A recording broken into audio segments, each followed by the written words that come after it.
Good day to all of you. In this video, I will demonstrate the page replacement using the optimal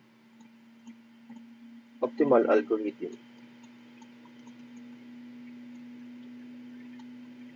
So this optimal algorithm is a solution that selects the page that will be needed for the longest period of time. Here we have page reference and 4 frames. So initially, time 0 is empty in the frames.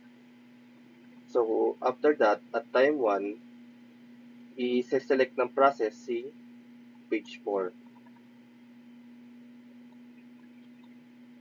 So remember, every time na may papasok sa frames natin, magkakaroon siya lagi ng page fault. Lalagyan natin na ng check dyan. So after ng time 1, time 2 naman, papasok si 1. Siselect siya ng process. So since nandito si 4 sa frame 0, copy lang din natin yan. Magiging 4 and 1. So ganun pa rin, may pinasok tayong page reference sa frames, magkakaroon ulit siya ng page fault. So at time 3, si 3 naman, magiging copy lang natin 4, 1, and 3. Ganun ulit, magkakaroon ng page fault. So after that, time 4, papasok naman si 5. So meron pa tayong empty na frame. Copy lang natin yung 4, 1, 3, and pinasok natin si 5. So magkakaroon siya ng page fault. Check lang natin. So after that, si 2 naman. So since puno na yung frames natin, dito si 4, si 1, 3, tsaka si 5. Hahanapin natin kung sino sa kanilang apat yung hindi natin gagamitin for the longest period of time. Dito. Yan. So si 4, asan si 4? Dito si 4. Yung dalawang 4. Si 1, andito si 1. Si 3, andito si 3. Si 5, andito si 5. So since sino yung pinakamalayo sa kanilang apat, yung hindi natin gagamitin. So since ito yung pinakamalayo, ito si 4, siya na yung hindi natin gagamitin muna. Siya yung ating papalitan. So doon natin siya papalitan si 4. Ito, magiging 2, 1, 3, and 5. So since meron ulit tayong pinasok, magkakaroon na naman siya ng page fault. At nagkaroon din tayo ng page replacement. Itong 4, pinalitan natin itong 2. Nalagyan natin dito sa baba, sino yung pinalitan natin. Magiging si 4. So after that, si 1 naman. Since nandito si 1, copy lang natin yung 2, 1, 3, 5. So kinopy lang natin, walang nangyaring page fault or page replace. So sunod naman dyan is si 5. Nandito po si 5. So copy lang din natin 2, 1, 3, 5. So ganun pa rin, walang nangyaring page fault and page replacement. Sunod tayo sa 6. 6. Since andito, mayroong puno na ang frames natin, andito si 2, andito rin si 1, andito rin si 3, and si 5. So hanapin natin dito, sino yung hindi gagamitin in the future. So si 2, andito si 2, malapit lang.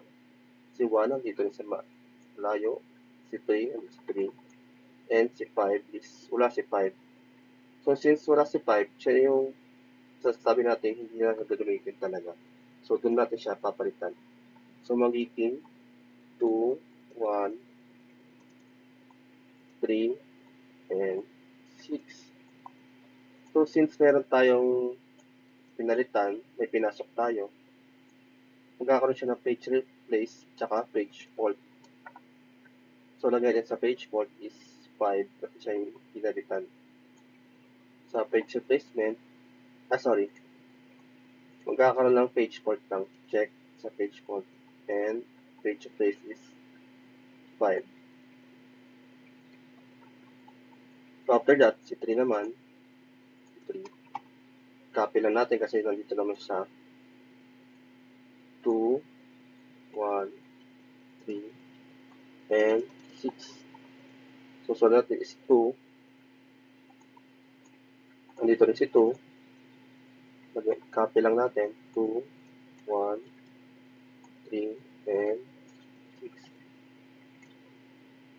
So, after that, si 1 naman, andito rin si 1. Copy lang natin. 2, 1, 3, and 6. So, ito naman si 4. Since wala siya dito sa 4 na frames na to, hanapin natin sa natitirang page reference kung sino yung hindi na gagamitin. So, si 2, wala na rin si 2. Si 1, wala rin si 1. Si 3, wala rin si 3. Si 6, nandito si 6. So, since tatlo yung hindi na ginagamit, para mas convenient, ito na lang natin papalitan. Actually, kahit saan mo siya pwede ipalit.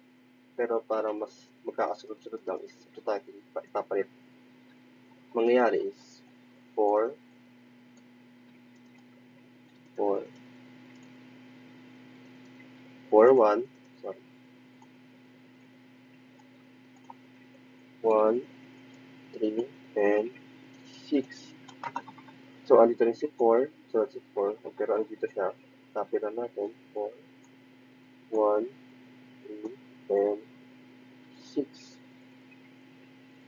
So, after that, si 6 naman, andito rin si 6. Copy lang natin. 4, 1, 3, and 6. So, bibilangin natin kung ilan yung page fault na nangyari. 1, 2, 3, 4, 5, 6. Nagkaroon ng 6 page fault.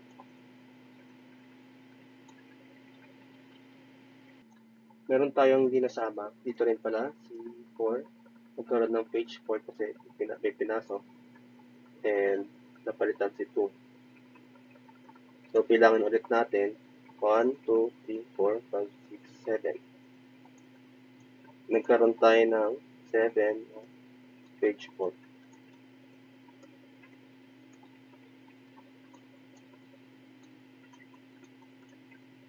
So, that's how you use the optimal algorithm in page replacement. Just to remember, laging in the future, kung sino yung hindi natin gagamitin.